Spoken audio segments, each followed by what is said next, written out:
tell me? Because binalik ng baka namamatay ng mom. And then ito si Chuchi. Put clean wrap sa chest area, girl. Clean wrap daw. Bakit clean wrap? Si Yumi. Si Miss Yumi? Si Ma'am Yumi. Oh.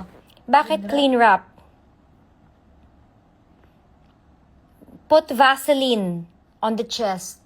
Yung betadine. Uy, guys, totoo ba yan? Betadine? Nilagyan ko na ng betadine yung chest niya. Vaseline na petroleum jelly. Don't be stressed. It's okay.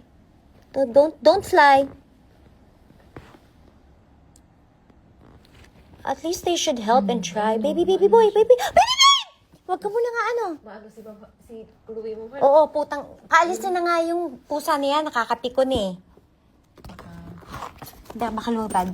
Paalis na nga si Chloe. So, ulit? Sugurin niya. So, no, the mom...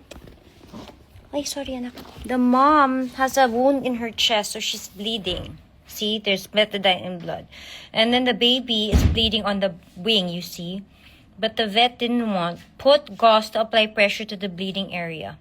Oh my God, the bird is fine. The bird is not fine. Because she's probably shocked. Don't bite me, anak, kasi... Wait lang, can you hold? Ayan, So, totoo ba yung petroleum jelly? Wait lang, anak, wait lang.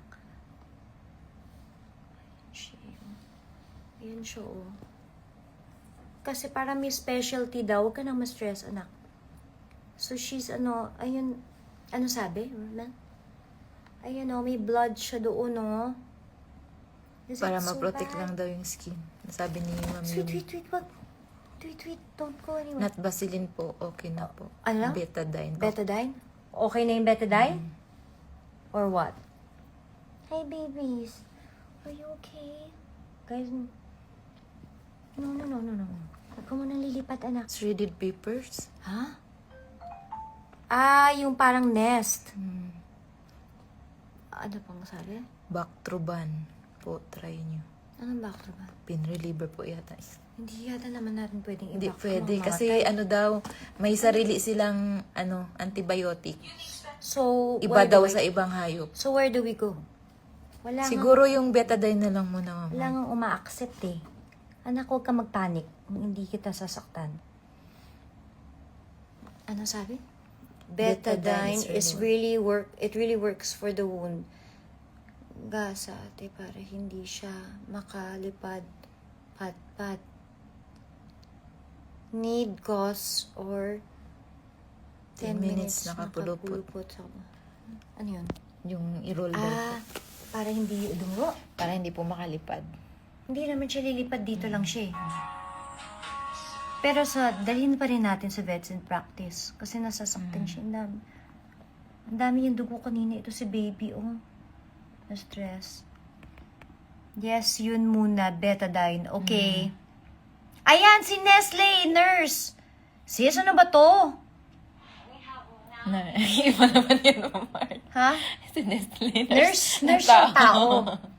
Pero siguro okay na yun. Ate Mel. Lucas Papaw. Casmol. Totoo ba? Cut, Casmol, clean wrap sa chest. Mukhang closed wound naman po. Can you take them to the vet? Wala nga, tinanggihan nga Wala kami sa pong vet tumanggap.